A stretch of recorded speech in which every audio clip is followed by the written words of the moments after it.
दुर्गा सप्तशती द्वितीयो अध्यायः। देवताओं के तेज से देवी का प्रादुर्भाव और महिषासुर की सेना का वध। ओम।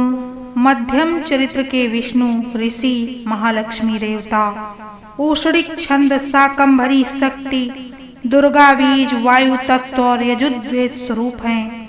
श्री महालक्ष्मी की प्रसन्नता के लिए मध्यम चरित्र के पाठ में इसका विनियोग है। मैं कमल के आसन पर बैठी हुई प्रसन्न मुख वाली महिषासुर मर्दिनी भगवती महालक्ष्मी का भजन करती हूँ, जो अपने हाथों में अक्षमाला, फरसा, गदा, बाण, वज्र, पद्म, धनुष, कुंडिका, दंड, शक्ति, खड्ग, ढाल, शंख, घंटा, मधुपात्र, शूल, पाश और चक्र धारण करती हूँ। ऋषि कहते हैं, पूर्व काल में देवताओं और असुरों में पूरे 100 वर्षों तक घोर संग्राम हुआ। उसमें असुरों का स्वामी महिषासुर था और देवताओं के नायक इंद्र थे। उस युद्ध में देवताओं की सेना महाबली असुरों से परास्त हो गई। संपूर्ण देवताओं को जीत कर महिषासुर इंद्र बन बैठा। तब पराजित देवता प्रजापति ब्रह्मा जी को आगे करके उस स्थान पर गए जहां भगवान शंकर और विष्णु विराजमान थे। देवताओं ने महिषासुर के पराक्रम तथा अपनी पराजय का यथावत वृत्तांत उन दोनों देवेश्वरों से विस्तार पूर्वक कहा और वे बोले, भगवान, महिषासुर सूर्य, इंद्र, अग्नि, वायु, चंद्रमा, यम और वरुण तथा अन्य देवताओं के भी अधिकार छीनकर स्वयं ही सबका अधिष्ठाता बना बैठा है। उस दुरात्मा महिष ने समस्त देवताओं को स्वर्ग से निकाल दिया है। अब वे मनुष्यों की भांति पृथ्वी पर विचरते हैं। दैत्यों की यह सारी करतूत हमने आप लोगों से कह सुनाई। अब हम आपकी शरण में आए हैं, उसके वध का कोई उपाय सोचिए। इस प्रकार देवताओं के वचन सुनकर भगवान विष्णु और शिव ने दैत्यों पर बड़ा क्रोध किया। उनकी भौहें थम गई, मुंह टेढ़ा हो गया। तब अत्यंत कोप में भरे हुए चक्रपाणी श्री विष्णु भगवान के मुख से एक महान तेज प्रकट हुआ। इसी प्रकार ब्रह्मा, शंकर तथा इंद्र अन्य देवताओं के शरीर से बड़ा भारी तेज निकला। वह सब मिलकर एक हो गया। महान तेज का वह पुंज ज्वालायमान पर्वत सा जान पड़ा। देवताओं ने देखा, वहां उनकी ज्वालाएं संपूर्ण दिशाओं में व्याप्त हो रही हैं। संपूर्ण देवताओं के शरीर के प्रकट हुए उस तेज की कहीं तुलना नहीं थी। एकत्रित होने पर वह एक नारी के रूप में परिणित हो गया और अपने प्रकाश से तीनों लोकों में व्याप्त जान पड़ा। भगवान शंकर का जो तेज था, उससे उस देवी का मुख प्रकट हुआ। यमराज के तेज से उसके सिर के बाल निकल आए। श्री विष्णु भगवान के तेज से उनकी भुजाएं उत्पन्न हुई। चंद्रमा के तेज से दोनों स्तनों और इंद्र के तेज से मध्य भाग कटिभाग का प्रादुर्भाव हुआ। वरुण के तेज से जंघा और पिंडली तथा पृथ्वी के तेज से नितंब भाग प्रकट हुआ। ब्रह्मा के तेज से दोनों चरण और सूर्य के तेज से उनकी अंगुलियां प्रकट हुई। वसुओं के तेज से हाथों की उंगलियां और कुबेर के तेज से नासिका प्रकट हुई। उस देवी के दांत प्रजापति के तेज से और तीनों नेत्र अग्नि के तेज से प्रकट हुए। उनकी भौहें संध्या के और कान वायु के तेज से प्रकट हुए थे। इसी प्रकार अन्य देवताओं के तेज से भी उस कल्याणमयी देवी का आविर्भाव हुआ। तदंतर समस्त देवताओं के तेजः पुंज से प्रकट हुई देवी को देखकर महिषासुर के सताए हुए देवता बहुत प्रसन्न हुए। पिनाकधारी भगवान शंकर ने अपने शूल से शूल निकाल कर उन्हें दिया। फिर भगवान विष्णु ने भी अपने चक्र से चक्र उत्पन्न करके भगवती को अर्पण किया। वरुण ने भी शंख भेंट किया, अग्नि ने शक्ति दी और वायु ने धनुष बाण से भरे हुए तरकश प्रदान किए। सहस्र नेत्रों वाले देवराज इंद्र ने अपने वज्र से वज्र उत्पन्न करके दिया। ऐरावत हाथी से उतारकर एक घंटा भी प्रदान किया। यमराज ने कालदंड से दंड, वरुण ने पास, प्रजापति ने स्फटिक काक्ष की माला तथा ब्रह्मा जी ने कमंडल भेंट किया।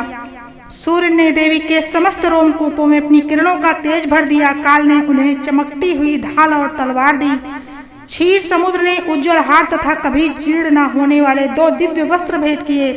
साथ ही उन्होंने दिव्य चूड़ामणि, 2 कुंडल, कड़े, उज्ज्वल अर्धचंद्र तथा सब बाहुओं के लिए केयूर, दोनों चरणों में निर्मल नुपुर, गले की हंसली और सब अंगुलियों में पहनने के लिए रत्नों की बनी अंगूठियां भी दी।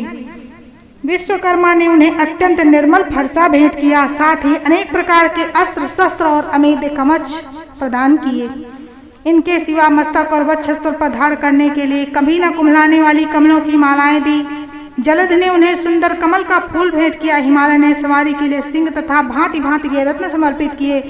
धनाध्यक्ष कुबेर ने मधु से भरा पान पात्र दिया। तथा संपूर्ण नागों के राजा शेष ने, जो इस पृथ्वी को धारण करते हैं, उन्हें बहुमूल्य मणियों से विभूषित नागहार भेंट किया। इसी प्रकार अन्य देवताओं ने भी आभूषण और अस्त्र शस्त्र देकर देवी का सम्मान किया। तत्पश्चात उन्होंने बारंबार अट्टहास पूर्वक उच्च स्वर से गर्जना की।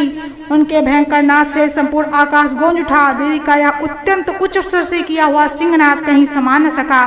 आकाश उनके सामने लघु प्रतीत होने लगा। उससे बड़े झोर की प्रतिध्वनि हुई, जिससे संपूर्ण विश्व में हलचल मच गई और समुद्र कांप उठे, पृथ्वी डोलने लगी, समस्त पर्वत हिलने लगे। उसी समय देवताओं ने अत्यंत प्रसन्नता के साथ सिंहवाहिनी भवानी से कहा, देवी तुम्हारी जय हो। साथ ही महर्षियों ने भक्तिभाव से विनम्र होकर उनका स्तवन किया।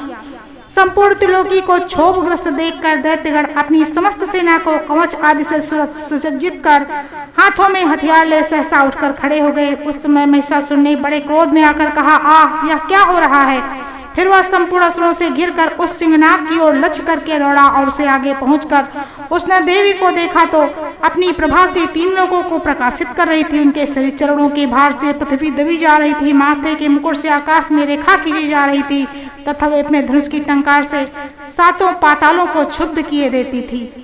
देवी अपनी हजारों भुजाओं से संपूर्ण दिशाओं को आच्छादित करके खड़ी थी।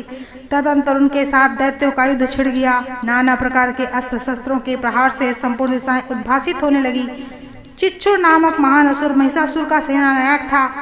वह देवी के साथ युद्ध करने लगा। अन्य दैत्यों की चतुरंगिणी सेना को साथ लेकर चामर भिड़ लड़ने लगा। 60,000 रथियों के साथ आकर उदग्र नामक महादैत्य ने लोहा लिया। 1 करोड़ रथियों को साथ लेकर महाहनु नामक दैत्य युद्ध करने लगा, जिसके रोए तलवार के समान तीखे थे। वह असिलोमा नामक महादैत्य 5 करोड़ रथी सैनिकों सहित युद्ध में आ डटा। 60 लाख रथियों से गिरा हुआ वास्कल नामक दैत्य भी उस महायुद्ध में युद्ध भूमि में लड़ने लगा। पारिवारिक नामक राक्षस हाथी पर सवार और घुड़सवारों के अनेक दलों तथा 1 करोड़ रथियों की सेना को लेकर युद्ध करने लगा। विडाल नामक दैत्य 5 अरब रथियों से घिरकर लोहा लेने लगा। इसके अतिरिक्त और भी हजारों महादैत्य रथ, हाथी और घोड़ों की सेना साथ लेकर वहां देवी के साथ युद्ध करने लगे। स्वयं महिषासुर उस रणभूमि में कोटि कोटि सहस्र रथ, हाथी और घोड़ों की सेना से घिरा हुआ खड़ा था। वे दैत्य देवी के साथ तोमर, भिंदीपाल, शक्ति, मूसल, खड्ग, परशु और पट्टिस आदि अस्त्र शस्त्रों का प्रहार करते हुए युद्ध कर रहे थे। कुछ दैत्यों ने उन पर शक्ति का प्रहार किया, कुछ लोगों ने पास फेंके तथा कुछ दूसरे दैत्यों ने खड्ग प्रहार करके देवी को मार डालने का उद्योग किया। देवी ने क्रोध में भरकर खेल खेल में ही अपने अस्त्र शस्त्रों की वर्षा करके दैत्यों के समस्त अस्त्र शस्त्र काट डाले। उनके मुख पर परिश्रम तथा थकावट का रज्जुमात्र भी चिन्ह नहीं था। देवता और ऋषि उनकी स्तुति करते रहे और वे भगवती परमेश्वरी दैत्यों के शरीर के अस्त्र शस्त्रों की वर्षा करती रही। देवी का वाहन सिंहमी क्रोध में भरकर गर्दन के बालों को हिलाता हुआ असुरों की सेना में इस प्रकार विचरने लगा, मानो वनों में दावानल फेंक रहा हो। रणभूमि में दैत्यों के साथ युद्ध करती हुई अंबिका ने जितने निश्वास छोड़े वे सभी तत्काल हजारों सैकड़ों गणों के रूप में प्रकट हो गए। परशु और भिंदीपाल, खड्ग तथा पट्टिस आदि अस्त्रों का सामना करने लगे। देवी की शक्ति से बड़े हुए वे गण असुरों का नाश करते हुए नगाड़ा और शंख आदि बाजे बजाने लगे। उस संग्राम महोत्सव में कितने ही गण मृदंग बजा रहे थे। तदंतर देवी ने त्रिशूल से, गदा से, शक्ति की वर्षा से, खड्ग आदि से सैकड़ों महादैत्यों का संहार कर डाला। कितनों को घंटे की भयंकर नाद से मूर्छित करके मार गिराया। बहुतेरे दैत्यों को पास से बांधकर धरती पर घसीटा। कितने ही दैत्य उनकी तीखी तलवार की मार से 2-2 टुकड़े हो गए। कितने ही गदा की चोट से घायल होकर धरती पर सो गए। कितने ही मूसल की मार से अत्यंत आहत एवं होकर रक्त वर्मन करने लगे। कुछ दैत्य सूल से छाती फट जाने के कारण पृथ्वी पर ढेर हो गए।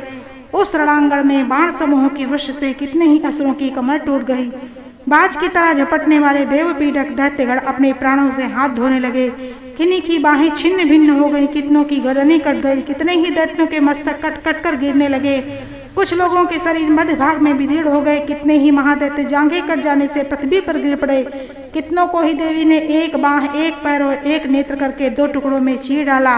कितने ही दैत्य मस्तक कट जाने पर फिर गिरकर उठ जाते और केवल धड़ के रूप में ही अच्छे अच्छे हथियार हाथों में लेकर देवी के साथ युद्ध करने लगते थे। दूसरे कबंध युद्ध की बाजू की लय पर नाचते थे। कितने ही बिना सिर के धड़ हाथों में खड्ग शक्ति और दृष्टि लेकर दौड़ते थे तथा दूसरे महादैत्य ठहरो ठहरो या कहते हुए युद्ध करने लगे।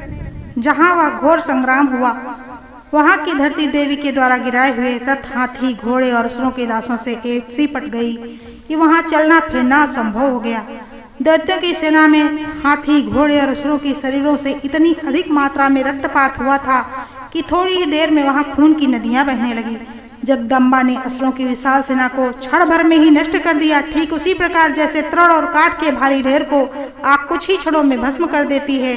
और वह सिंह भी गर्दन के बालों को हिला हिलाकर जोर जोर से गर्जना करता हुआ दैत्यों के शरीरों से माने उनके प्राण चुन लेता था। वहां देवी के गणों ने भी उन महादैत्यों के साथ ऐसा युद्ध किया जिससे आकाश में खड़े हुए देवतागण बहुत ही उन पर संतुष्ट हुए और फूल बरसाने लगे। इस प्रकार श्री मार्कंडेय पुराण की श्रावणिक मनवंतर की कथा के अंतर्गत देवी महात्म्य महिषासुर की सेना का वध नामक दूसरा अध्याय पूरा हुआ। बोलो जगत जननी जगदम्बा की जय।